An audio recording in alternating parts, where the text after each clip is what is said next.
11월 15일 주일 아침 새벽 예배 본문의 말씀은 누가복음 5장 1절로 11절까지 말씀이 되겠습니다. 누가복음 5장 1절로 11절까지 말씀을 통해서 주일 아침에 주신 하나님의 은혜를 함께 나누도록 하겠습니다. 자, 누가복음 5장 오늘 본문인 오늘 단락에서는 그 유명한 이제 베드로를 비롯한 시몬 베드로를 비롯한 그 어부들을 부르시는 제자로 부르시는 그러한 장면이 소개되고 있습니다.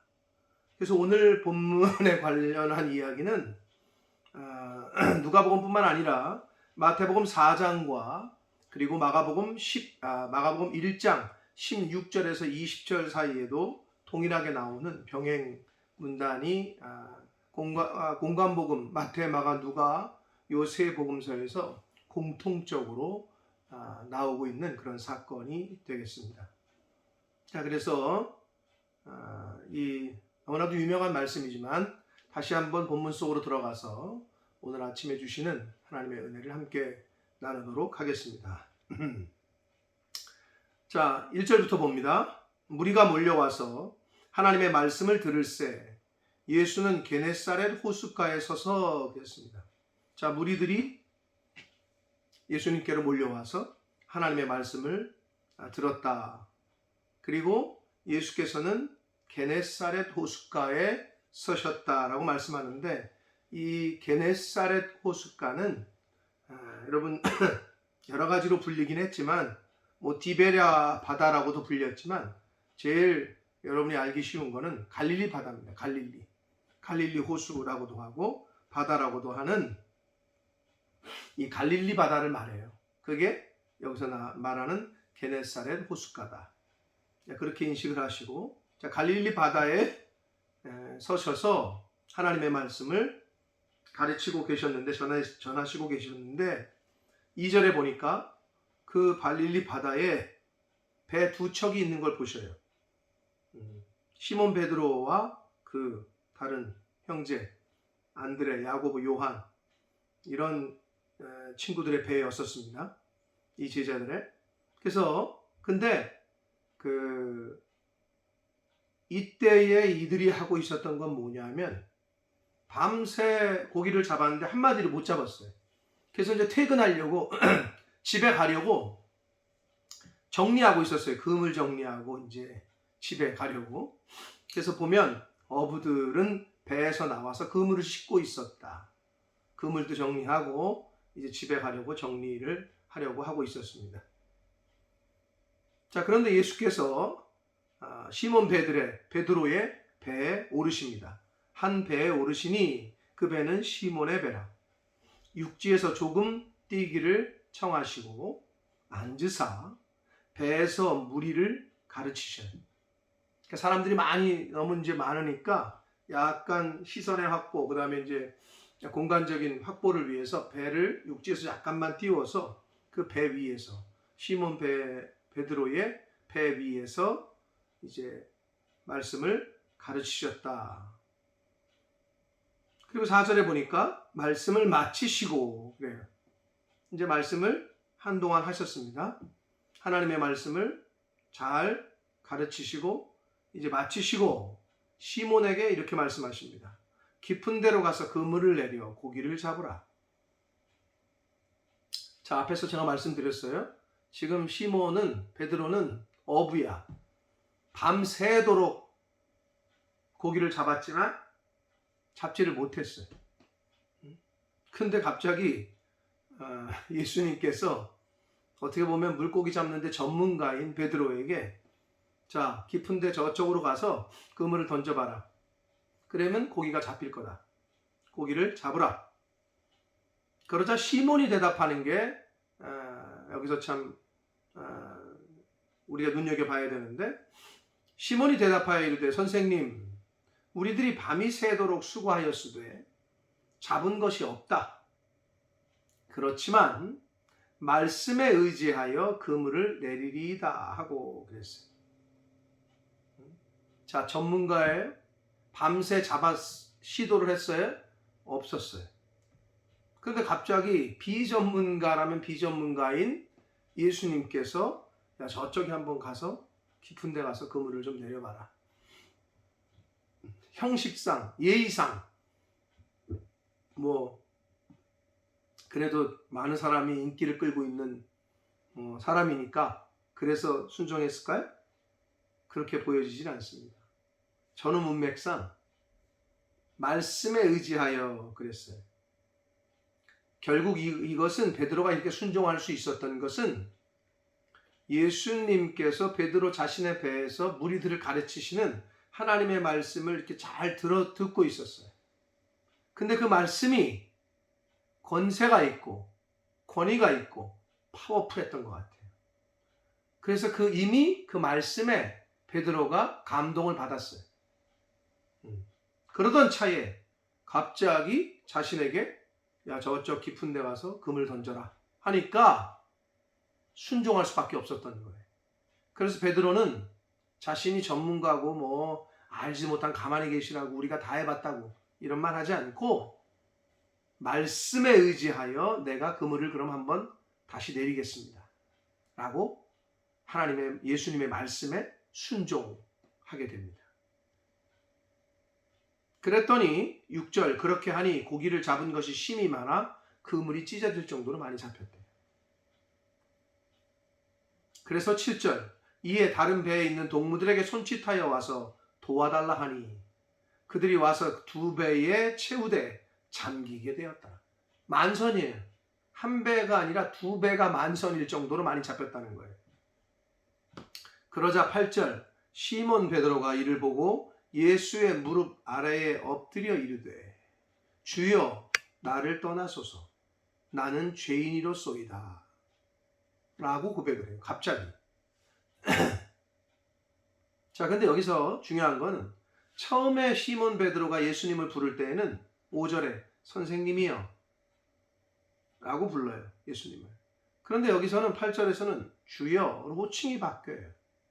결국 이미 예수님의 말씀을 잘 듣고 감동을 받았고 그 말씀에 권위가 있고 한 거를 경험했던, 그래서 그 말씀에 의지해서 그물을 내렸더니 자기가 전문가지만, 어부이고 전문가지만 상상할 수 없을 정도의 물고기가 잡히는 것을 보고 아, 이분은 신적인, 이분은 능력 있는 초월적인 존재시구나 하는 걸 직감했던 것 같아요.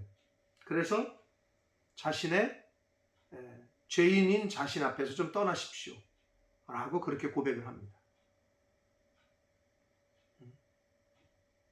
그러자 9절 이는 자기 및 자기와 함께 있는 모든 사람이 고기 잡힌 것으로 말미암아 놀랄 수밖에 없죠.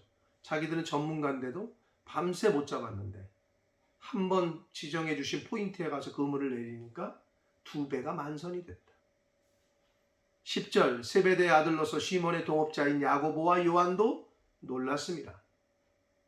예수께서 시몬에게 이르시되 무서워하지 말라. 이제 후로는 내가 사람을 취하리라.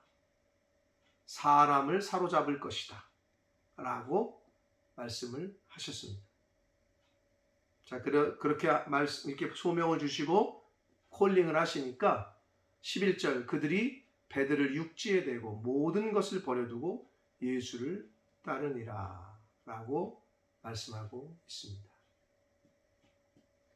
자, 예수님의 그 콜링, 이제 사람을 낚는 어부가 되게 하겠다 라는 그 말씀에 이들은 베드로와 안드레와 야고보와 요한, 이 어부들 평생 어부로 살았어요. 그런데 그 말씀에 그대로 즉각적인 순종을 어떻게 하느냐? 모든 것을 버려두고 예수를 쫓았다.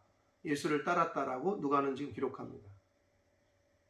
배뿐만이 아니고 배를 포함한 모든 것, 자기의 생활 기반 전체, 가족, 심지어 가족들까지 모든 소유를 버려두고 예수를 따랐다라고 말씀을 하고 있습니다. 사랑하는 성도 여러분, 이 베드로를 비롯한 이 어부들을 부르시는 이 장면은 교회를 좀 다니셨던 분들은 너무나도 많이 들었던 말씀일 겁니다. 중요한 포인트는 전문가인, 물고기 잡는데 전문가인, 평생을 어부로 살아온 베드로가 예수님의 한마디에 왜 순종할 수밖에 없었느냐? 이미 예수님이 배 위에서 가르치시는 그 하나님의 말씀, 예수님의 입에서 나오는 그 말씀의 권위 앞에 이미 마음이 사로잡혔고, 그 말씀이 너무 위험이 있으셔서 그대로 즉각적인 순종을 하게 됐다. 그래서 제일 첫 번째는 말씀을 잘 듣는 것이 중요합니다. 믿음은 들음에서 온다고 성경은 말합니다. 말씀을 오픈 마인드로 마음 문을 열고 듣지 않으면 하나님의 영이 역사하시지 않습니다. 내가 마음의 문을 열어야 됩니다. 그럴 때 성령께서 역사하실 줄 믿습니다. 마음을 여시고 다음은 순종하셔야 됩니다. 말씀을 들으시고 마음을 열고 말씀을 듣고 순종해야 됩니다. 순종하면 복을 받습니다. 심지어 자기뿐만 아니라 동무들의 배, 시몬 베드로뿐만 아니라 다른 야고보와 요한의 배도 만선이 됐다 그랬잖아요. 결국 우리가 하나님 앞에 순종하면 나만 잘 되는 게 아니라 이웃들까지도 유익이 됩니다. 여기 베드로와 이 야고보, 요한, 안드레의 경우를 봤을 때 그렇습니다. 하나님의 사람이 하나님의 말씀에 순종하면 나만 형통한 게 아니라 이웃들까지도, 관계된 사람들까지도 그 복이 흘러가게 됩니다. 그렇기 때문에 우리 예수 믿는 사람이 잘해야 돼요. 축복의 통로가 돼야 된다. 그런 삶을 살아야 됩니다. 자, 그리고 예수님께서 부르셨을 때, 콜링을 하셨을 때 즉각적인 순종, 그리고 모든 것을 버려두고 라는 이 말씀 속에서 우리가 볼 수 있듯이 예수님을 쫓으려면 예수님보다 우선하는 게 없어야 됩니다. 이거 걱정하고 저거 걱정하고 다 예수님보다는 후순위로 생각하고 예수님이 1순위가 될 때, 하나님의 말씀이 최우선이 될 때, 하나님 제1주의로 살 때, 말씀 제1주의로 살 때, 교회 제1주의로 살 때에 진정한 예수님의 제자로서의 삶을 살 수 있게 됩니다.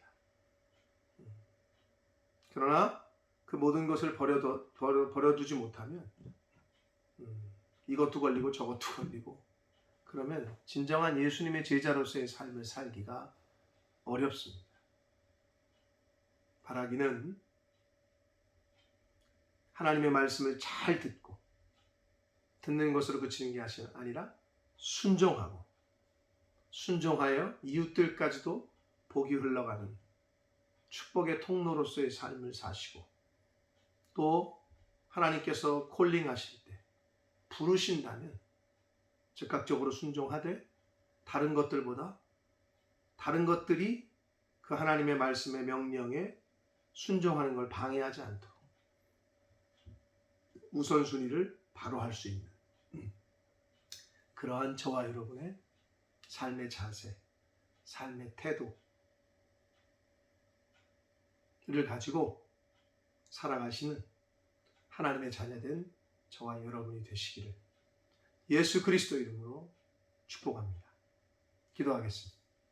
살아계신 하나님 아버지, 복되고 은혜로운 주일을 저희들에게 허락하시고, 주일을 시작하며 하나님의 말씀을 전하고 들음으로 시작하게 해주시니 아버지 감사합니다. 아버지, 오늘 베드로와 그 친구들, 어부들을 부르시던 예수님의 그 부르심을 오늘 말씀을 통해 다시 한번 저희가 교훈받았습니다. 전문가였던 베드로가 어떻게 비전문가인 예수님의 말씀에 그렇게 순종할 수 있었을까? 그 전에 예수님이 하셨던 그 말씀에 이미 감동을 받았고, 그 말씀이 권위가 있고 권세가 있음을 성령께서 역사하셔서 베드로가 그 말씀에 의지하여 순종하여 그물을 내렸음을, 그랬더니 배 두 척에 가득 차고도 남는 만선의 은혜를, 복을 받았음을 오늘 말씀을 통해 다시 한번 저희가 교훈 받았습니다. 아버지, 하나님의 말씀을 잘 마음을 열고 들을 때, 그래서 그 하나님의 말씀이 내 안에 들어와 역사하실 때, 그리고 순종할 때 하나님이 주시는 복을 받을 수 있다는 걸 깨닫게 하시고, 그렇게 복을 받을 때 나뿐만이 아니라 내 주변에 있는 이웃들과 나와 관계된 이들까지도 복을 받는다는 것을 깨닫게 하여 주옵소서. 또한 예수님께서 부르실 때, 사명 주시고 소명 주실 때 즉각적으로 순종하게 하시되, 하나님의 말씀에 순종하지 못하게 하는 그러한 모든 요소들을 다 버리고 하나님의 말씀을 최우선순위로, 하나님 제일주의로 그렇게 살아가는, 말씀 제일주의로 살아가는 하나님의 자녀된, 천국 백성된 저희들 모두가 되어지도록 주여 은혜 내려 주옵소서. 예수 그리스도 이름으로 축복하며 기도 올리옵나이다. 아멘.